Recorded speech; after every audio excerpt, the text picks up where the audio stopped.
ദിവ്യാത്മാക്കൾക്കെല്ലാം വിനീതമായ നമസ്കാരം. ഈ ലോകത്തിലെ എന്തെന്ത് വസ്തുക്കളെ നാം സംഭരിച്ചാലും അവയെല്ലാം തന്നെ അല്പകാലത്തേക്ക് മാത്രമേ ഉള്ളൂ. അതിനാൽ സമ്പത്ത്, ഭൂമി ഇതെല്ലാം തന്നെ അല്പകാലത്തെ സുഖം മാത്രമേ തരുകയുള്ളൂ. അവ നേടാൻ വേണ്ടി നാം ചെയ്യുന്ന ദുരാചാരങ്ങളിലൂടെയാണ് നമ്മൾ സമ്പത്ത് നേടുന്നതെങ്കിൽ ആ ദുരാചാരങ്ങളുടെ പാപപങ്കിലമായ അവസ്ഥ എപ്പോഴും നമ്മോടൊപ്പം ഉണ്ടാകും. എന്നാൽ പാപപങ്കിലമായ കർമ്മത്തിലൂടെ നേടിയ അർത്ഥം നമ്മെ സഹായിക്കുകയില്ല. അതുകൊണ്ട് നാം സമ്പത്തല്ല സമ്പാദിക്കേണ്ടത്, സംസ്കാരമാണ്. എന്താണ് സംസ്കാരം? നമ്മുടെ മനസ്സിൽ വന്നു ചേർന്നിട്ടുള്ള മാലിന്യങ്ങളെ നീക്കം ചെയ്ത് ശുദ്ധമായ ഒരു മനസ്സായി വർത്തിക്കുന്നതാണ് സംസ്കാരം എന്ന് പറയുന്നത്. മനസ്സ് അപാരമായ ശക്തിയോട് കൂടിയതാണ്, അതിൻ്റെ സഹജമായ സ്വഭാവം. കാരണം അത് ഈശ്വരനിൽ നിന്നും സംജാതമായതാണ്. എന്നാൽ അത് ഇന്ദ്രിയദ്വാര ബഹിർഗമിച്ചപ്പോൾ വിഷയങ്ങളുടെ സമ്പർക്കം മൂലം അതിൽ മാലിന്യങ്ങൾ വന്നു ചേർന്നു. അപ്പോഴാണ് വസ്തുക്കളോടുള്ള പ്രതിപത്തിയും ഇഷ്ടാനിഷ്ടങ്ങളും സുഖദുഃഖങ്ങളും രാഗദ്വേഷങ്ങളും കാമക്രോധാദികളും എല്ലാം മനസ്സിൻ്റെ വിഷയസ്പർശത്തിലൂടെ ഉണ്ടായതാണ്. എന്നാൽ വിവേകപൂർവം നാം ആ മനസ്സിനെ ബോധ്യപ്പെടുത്തി രാഗദ്വേഷാദികളെയും കാമക്രോധാദികളെയും നീക്കം ചെയ്ത് മനസ്സ് പരമ പവിത്രമായി തീരുമ്പോൾ ശാശ്വതമായ സുഖത്തിൻ്റെ ഉറവിടം മനസ്സ് തന്നെയായി മാറും. അതിനാൽ സമ്പൽ സമൃദ്ധികളെല്ലാം ഇന്നോ നാളെയോ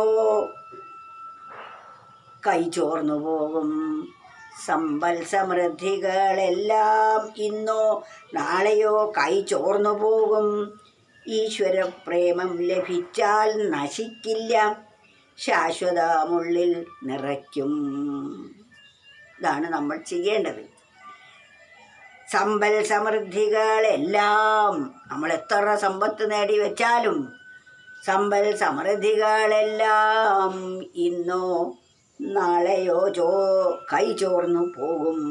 ഇന്നോ നാളെയോ നമ്മുടെ കയ്യിൽ നിന്നും ചോർന്നു പോകുന്നതാണ് സമ്പൽ സമൃദ്ധികളെല്ലാം തന്നെ. ഈശ്വരപ്രേമം ലഭിച്ചാൽ നശിക്കില്ല. ഈശ്വരപ്രേമം നമുക്ക് ഉണ്ടാവുകയാണെങ്കിൽ അതൊരിക്കലും നശിക്കുകയില്ല, ശാശ്വത ശാന്തി വളർത്തും. ശാശ്വതമായ ശാന്തി, ശാശ്വത ആനന്ദം നമ്മുടെ ഉള്ളിൽ അത് വളർത്തും. ശാശ്വതാനന്ദം വളർത്തുമുള്ളിൽ, ശാശ്വതമായ ആനന്ദത്തെ വളർത്തും ഈശ്വരപ്രേമം ലഭിച്ചാൽ. സമ്പൽ സമൃദ്ധികളെല്ലാം ഇന്നോ നാളെയോ കൈ ചോർന്നു പോകും. ഈശ്വരപ്രേമം ലഭിച്ചാൽ നശിക്കില്ല, ശാശ്വതാനന്ദമുള്ളിൽ നിറയ്ക്കും. നമ്മുടെ മനസ്സിൽ ശാശ്വതമായ ആനന്ദം നിറയ്ക്കാൻ ഈശ്വരപ്രേമത്തിന് മാത്രമേ കഴിയൂ. അതുകൊണ്ട് നാം വളർത്തിയെടുക്കേണ്ടത് ഈശ്വരപ്രേമമാണ്. ഈശ്വരപ്രേമം ലഭിച്ച മഹത്തുക്കളെ നാം നോക്കുകയാണെങ്കിൽ അവരുടെ കയ്യിൽ ഒരു നാണയത്തുട്ട് പോലുമോ അവരുടെ പേരിൽ ഒരു സാമ്പത്തികമായ ഭദ്രതയോ ഒന്നും ഉണ്ടാവുകയില്ല. അവർ സമ്പത്തിലല്ല ആനന്ദിക്കുന്നത്, തൻ്റെ മനസ്സിൻ്റെ സ്വസ്ഥതയിൽ ആ പരമാനന്ദം എപ്പോഴും നുകർന്നുകൊണ്ടിരിക്കുന്നു. അതിനേക്കാൾ വലിയ മറ്റൊരു സുഖം ഈ ലോകത്തിലില്ല. സമ്പത്ത് കൊണ്ട് ചില വസ്തുക്കളെ വാരിക്കൂട്ടാം എന്ന് മാത്രമേ ഉള്ളൂ. തനിക്ക് ഇച്ഛിച്ച വസ്തുക്കളെ സമ്പത്ത് കൊണ്ട് ഉണ്ടാക്കാം. പക്ഷേ സമ്പത്ത് സുഖദായകം അല്ല.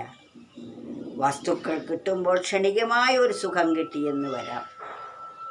എന്നാൽ ഈശ്വരപ്രേമം ലഭിച്ചാൽ നമ്മുടെ ഉള്ളിൽ ശാശ്വതാനന്ദം കുതിച്ച് ഉയരുന്നതുമാണ്. അതാണ് നമ്മുടെ ജീവിതത്തിൻ്റെ പരമമായ ലക്ഷ്യം.